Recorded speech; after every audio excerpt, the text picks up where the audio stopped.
Joey's going to be doing most of the feeding up top. We have a bunch of different species in the tank.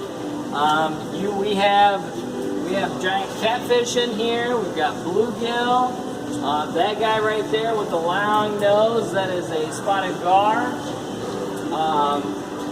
We have carp, which you find just about everywhere. You've got all these. Who thinks they know which fish do you see the most of in there? Anybody knows? Bass. It's kind of like our mascot. We're Bass Pro Shops. Of course, we have lots of bass. Specifically largemouth, you can tell the difference because largemouth have that long lateral dark line on the side, where the smallmouth have more of a different kind of more of a vertical striping all through their body. There's one in the very back right there, right next to that crappie. Joey's going to start out feeding using pretty much, you're going to use the dog food stuff. Yeah, stuff that's like a gelatinous dog food, which is just really high in protein and different vitamins that the fish need to stay healthy in the tank. So we'll start out with that and then kind of work on the other stuff that kind of looks like dog food too. It's what keeps them fed, keeps them bulked up in there so they still just stay big. And then Joey's going to work on, after that I'll probably throw in some shad and some bluegills in there. The bluegills are a lot of fun because you'll see there's a big bass that actually right there. It's the darker one that just right up at the surface right here. Whoop. You're throwing live bluegill in there? No, dead ones. But that one, she'll sit and she stares at me every time I go in. I swear, if I fall in, it's going to be like shark. She sits there and she eyeballs me like the whole time.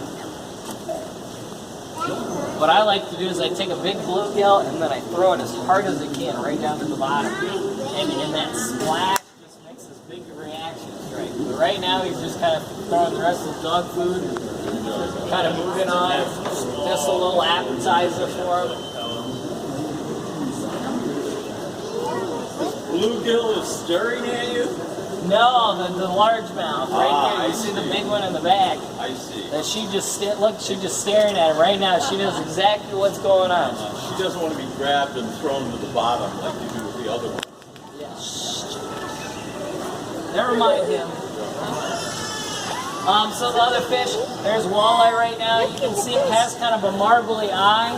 It has a special eye on it that helps it see in low light conditions. So like when it's really dark out is when it eats because the other fish can't see as well, and it makes it so it makes it a lot easier for it to feed.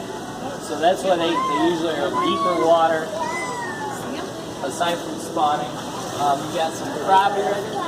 Hey man, you see what that man? That's not me. Didn't like it. Yeah. There she is, yep. Yeah, here goes the bluegill. So that's for the big bass and the bigger fish. Look at that one, yeah. The apex predators come out. And every once in a while you see that big gar will come and do one big snap and about shoot the water all over me. What do you got, like a 10-pounder in there, bass? I really don't know how much it weighs. Probably, I think it's about 6 or 7. Okay.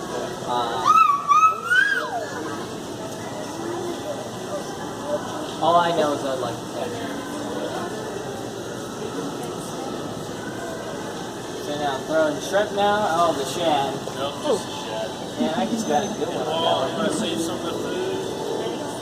I'm going to do a little product demo. This is just a tattletale swim bait that we have over there in the fishing department. This is a carbon light rod, one of our best-selling rods. We also have a carbon light reel on here. And the whole setup is probably less than a pound. It's super light. And we're just going to try it out and see if we can get any bites.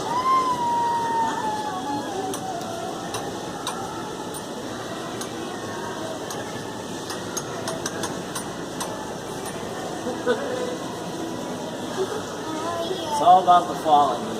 They're kind of conditioned to throw so many baits in here that, like, unless you have something that's slowly falling, like their food does, they don't bite it.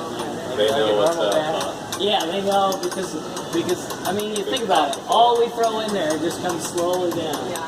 So, like, it's a whole lot cooler to see baits like that, but if I threw like a wacky worm in there and it slowly glided down, I mean, they just go like crazy on that thing. But it's very hard to rig something like that without hooks on it. Unfortunately, they don't let us catch everything that's in there.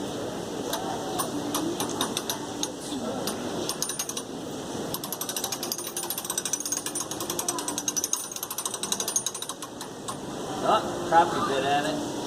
Oh. See, it's all, every time it falls. I got it. Yeah.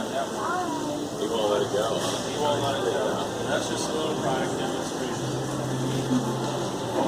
And we'll finish throwing the rest of the stuff there.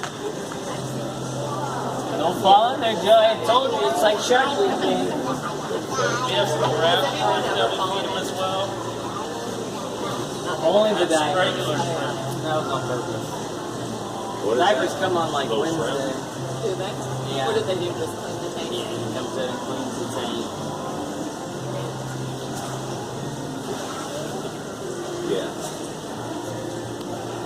Yeah, that big one. I want to catch it. Yeah, I want it's to a catch little it. shrimp. I'm still waiting on that guard. Just like a mouse trap with the guard is.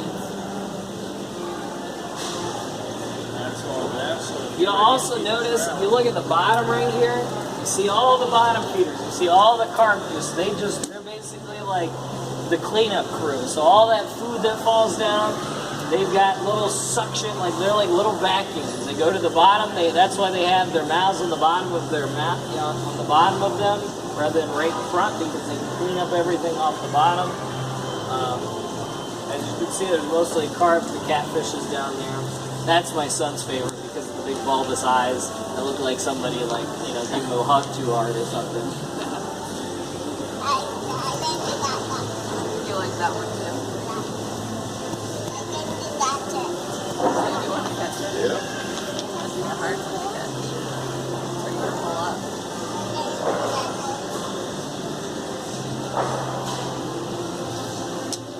You'll be amazed, like a lot of all these fish are in our rivers and that go into Lake Erie around here. I've caught some of the gar. They're kind of hard to get to catch because they have really bony mouths. So when you set the hook, unless they're like really tangled up, a lot of people they fly fish for them and use like a rope. They make rope flies, and then their teeth get caught into the rope, and then that's how they catch them. But I've caught them on like little rooster tails and things like that.